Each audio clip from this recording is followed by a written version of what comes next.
ایک ساتھ میں چلتے ہیں اور اگر کوئی دوسرا جنگلی جانور ان پر اٹیک کرے تو وہ ایک دوسرے کو بچاتے ہیں۔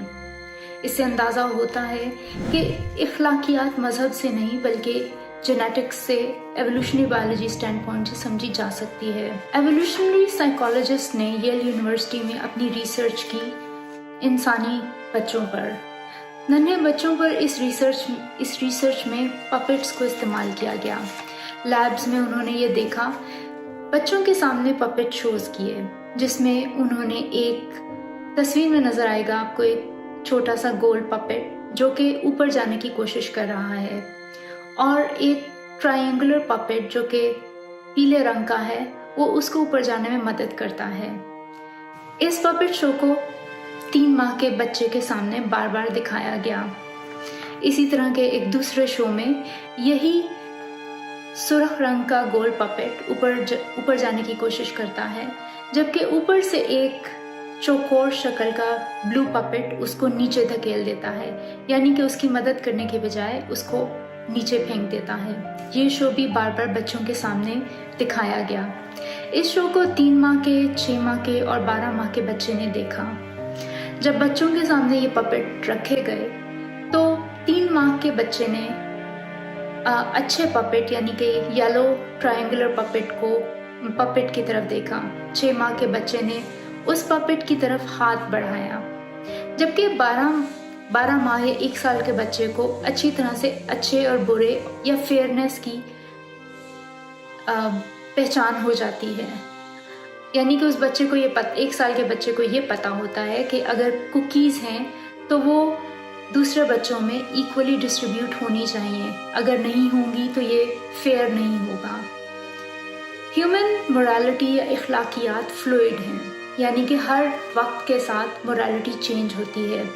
ایک وقت کی مورالٹی دوسرے وقت کی مورالٹی سے ڈیفرنٹ ہو سکتی ہے۔ بہت ممکن ہے کہ جو چیزیں ہم آج کل اپنے لیے صحیح سمجھتے ہیں وہ آنے والے کچھ دہائیوں میں یا کچھ سالوں میں ہم ان کو بھی اچھا نہ سمجھیں۔ جیسا کہ پرانے وقتوں میں سلیوری کو ٹھیک سمجھا جاتا تھا اور اس کو معیوب نہیں سمجھا جاتا تھا۔ لوگ فخریہ سلیوز یا اپنے غلام رکھتے تھے اور غلاموں کی ٹریڈ بھی ہوتی تھی، اور یہ مورل سٹینڈ پوائنٹ سے یہ آبجیکشنیبل نہیں تھا۔ اسی طرح اسپین میں ہونے والی بل فائٹ کو ایک موقع پر لوگ بہت اچھا سمجھتے تھے اور اس کو انجوائے کرتے تھے۔ اسی طرح سے اگر ہم پرانے زمانوں میں جائیں، جب انسانوں کو جانوروں سے لڑوایا جاتا تھا تو اس زمانے میں گلیڈیٹرز کو بھی برا نہیں سمجھا جاتا تھا اور مورلی یہ ایکسیپٹیبل تھا۔ اس سے اندازہ ہوتا ہے کہ مورالٹی فلوئڈ ہے اور ہر وقت کے حساب سے یہ چینج ہوتی ہے۔ ایک وقت تھا کہ انسانوں کو پتھر مارنا یا سٹوننگ صحیح سمجھی جاتی تھی، یا ان کے سر تن سے جدا کرنا یا قلم کرنا ٹھیک سمجھا جاتا تھا، لیکن آج کل کے مورل سٹینڈ پوائنٹ سے ہم یہ جانتے ہیں کہ مورل کوگنیٹو ریہیبز ہوتی ہیں، جہاں پہ کوگنیٹو سائیکالوجی کے ذریعے ان کی سائیکالوجی کو چینج کیا جاتا ہے، یعنی کہ اب سزا اور جزا کا تصور تقریباً ختم ہوتا جا رہا ہے اور بیہیویئرل ماڈیفیکیشن ٹیکنیکس کی طرف انسانیت اپنا رخ کر رہی ہے۔ اس لیے یہ سوچنا غلط ہوگا کہ ایک وقت کی مورالٹی یا مورل کانسیپٹس دوسرے وقت کی مورل کانسیپٹس کے مطابق ہوں گے یا اس سے الائن کریں گے۔ اگر آپ کو میری باتیں پسند آئی ہوں تو فیس بک پر مدیحہ ٹاکس، یوٹیوب پر میرا چینل مدیحہ ٹاکس، اور اگر آپ پرسنلی مجھ سے رابطہ کرنا چاہیں تو مدیحہ ٹاکس @gmail پر مجھ سے رابطہ کر سکتے ہیں۔ اپنا خیال رکھیے۔